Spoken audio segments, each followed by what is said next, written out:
Samsung has unveiled its new flagship mobile phone device, Galaxy S23 Ultra, along with S23 and S23 Plus. It is obvious that the new device is going to cause ripples, if not waves, in the tech circles.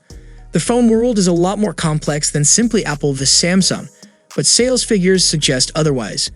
Galaxy handsets and iPhones dominate the charts, so whenever a new one comes along, people start asking the same question. Which one should I buy? Right now, anyone with an especially healthy bank balance is deciding between the Samsung Galaxy S23 Ultra and Apple iPhone 14 Pro Max. These are the undisputed kings of their respective courts, with cameras that are beyond capable, unrivaled performance, and oversized screens that are perfect for on-the-go box set binging. They're also seriously pricey, so it makes sense to pore over spec sheets before breaking out the credit card.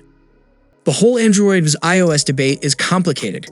Compared to their predecessors, neither the iPhone 14 Pro Max nor the Galaxy S23 Ultra have changed all that much. Sure, both can be had in a slew of new colors, but physical dimensions and general styling remains the same. That means you're getting a flat masterpiece of industrial design from Apple, with a squared-off metal frame sandwiched between two pieces of glass. The rear cameras are contained in a square bump in the top left corner, and screen bezels are even on all four sides. The one change is hard to spot until you turn the phone on. A dynamic island camera cutout has replaced the notch seen on previous-gen handsets and has become an integral part of iOS. The larger Galaxy S23 Ultra brings a more smoothed-out shape, with a display that curves neatly into the frame on either side to sit more comfortably in your hand.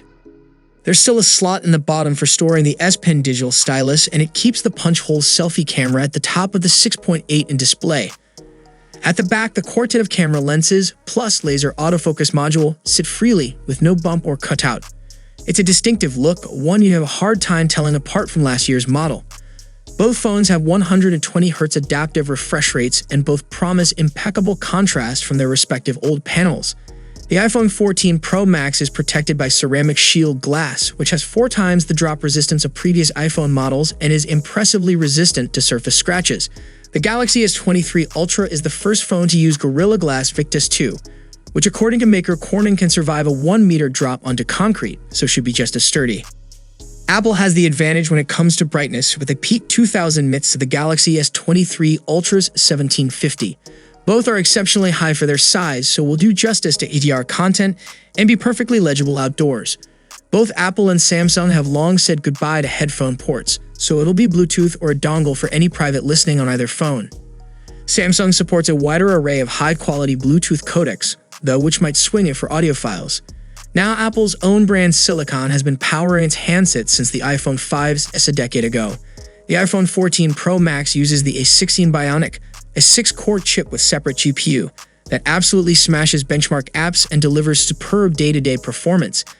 It's able to run demanding apps covering things like music production and video editing, despite having a relatively modest 6 gigs of RAM to play with. The Galaxy S23 Ultra comes with a Snapdragon 8 Gen 2 chip from Qualcomm, albeit with a few Samsung-specific clock speed customizations, and is paired with a healthy 12 gigs of RAM. This chip is as quick as Android phones get right now, and benchmark results from rival handsets suggest it can hold its own with Apple in certain tests. Daily duty should be flawlessly smooth, and the Own UI software's multitasking-friendly nature is perfect for productivity. Unless there's a specific app you have in mind, either phone should cope with whatever you throw at them. Samsung has gone full bore with the Galaxy S23 Ultra, fitting a 200 megapixels main camera that promises 16:1 pixel binning in low light and exceptional detail during the day. It's paired with a 12 megapixels ultra-wide and twin 10x telephotos, one for 3x optical and the other for 10x optical, with up to 100x digital zoom also on the table. Apple's image processing is outstanding, delivering excellent results in almost all lighting conditions, although it does have its limits, with digital zoom maxing out at 15x. The S23 Ultra has a more flexible set of cameras, with longer digital zoom and a main snapper with, on first inspection, an impressive eye for detail. The iPhone's trio of lenses are exceptionally capable in all lighting conditions.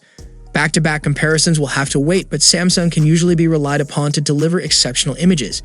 Improvements to low light performance have also been a top priority this year, so it arguably should come out on top once again. The Galaxy S23 Ultra and iPhone 14 Pro Max are immensely powerful phones with gorgeous screens and big batteries.